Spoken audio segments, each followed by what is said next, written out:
عند الشيعة في الاجتهاد وفي تقدم وفي أسبقية بكثير أمور، ولكن بحاجة إلى إعادة قراءة معمقة. تغير الوضع، موضوع التقية مثلا، يعني تربية تتسلل إلى ذهنك. نحن عطول مظلومين، نحن في هذه الدنيا ما لنا حظوظ، يعني نحن عطول مهمشين. فإذا عطول مبدأ التقية لازم يكون حاكمنا. هذا بيخلق جواتك نفاق بالتعاطي. يعني اليوم مثلا أنا بلهن بالحكومة ومتحالفين مع مسيحيين واختلف الوضع، بجلس مع ناس يعني أصدقاء وقريبين وملتزمين دينيا، وبقعد من باب هيك الاستفزاز السلس. يعني طيب أنتم طبعا عند الشيعة في التقليد أو الاجتهاد أو يكون واحد محتاط إلى آخره، ولكن التقليد يعني حتى هذه الكلمة، يعني طبعا مش ضد أنا تقليد المرجعية تقصد، يعني التقليد يعني لماذا سلب؟ يعني حتى التعبئة، التقليد، عبارات تسلب، يعني استقلالية الذات والفكر والعقل، الإرادة. طيب بيرجع بنكون قاعدين بقعدة يعني مثلا، وعم يقدم الطعام، دغري في شخص ما بياكل، يعني انه بيقول انا عندي وجع في المعدة او شيء. برجع انا بضحك بفهمه للشخص، يعني بقول له انت عندك وجع في الشخص الاخر، يعني صديق قريبه، وجع في المعده، والله انت ما بدك تاكل عنده، ما بدك تمس شيء من طعامه وشرابه. بيقول لي يا اخي، بضحك وبيسكت.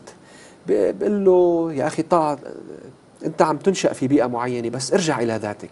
لما انت شخص عم يكرمك وقاعد في بيته وجاي ترفض اكله وشربه وتعتبره نجس، انت يعني وبتقول له بالاخر بتجي نحن منفتحين وانا منفتح. خي تخيل حدا يعملها معك، بضل في مجال للانفتاح حتى لو الشخص الاخر تسملك وسايرك. بس شو خلقت انت حاجز هائل. قد ما صار في ادعاءات بالانفتاح وغيره، لن تتخطى هذا الحاجز يا اخي. هذا له بعد انساني.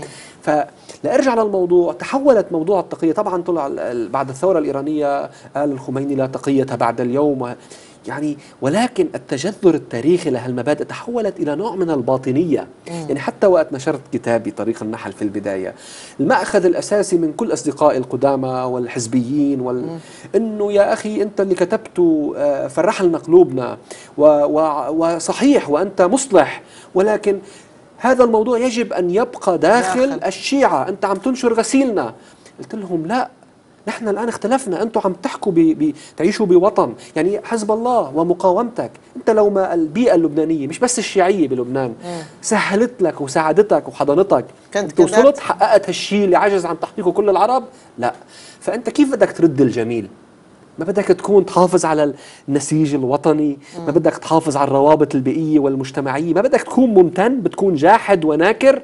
للأسف قلت للشخص وقتها لا، نحن بطل هذا الفكر وهذه الطريقة بالقديم تقية وغيره، ولكن الآن هذا ملك الناس، والناس مش فقط الشيعة. يا أما أنت الشيعة الآن بكل العالم وبكل الأوطان أمام مرحلة تاريخية، يا أما بدهم يعملوا قراءة عميقة لتاريخهم وياخذوا العبرة ويحملوا لواء الحياة المتطورة وحياة الحب، ولواء حب الحياة والاستقرار والرفاهية والمستقبل الزاهر لهم ولأولادهم، ويجوا يطلعوا من هذا الفكر الباطني ونحن منكنكن على بعضنا وحدة الصف، ونحن احنا مع بعضنا شيء والناس شيء. احنا دائما يقولون هاي وحدة الصف لا تخرق الصف. هذا كله كلام خلاص، فات الأوان. اليوم ما في اضطهاد مثل كان في اضطهاد قديم، صار في مواقع قوة.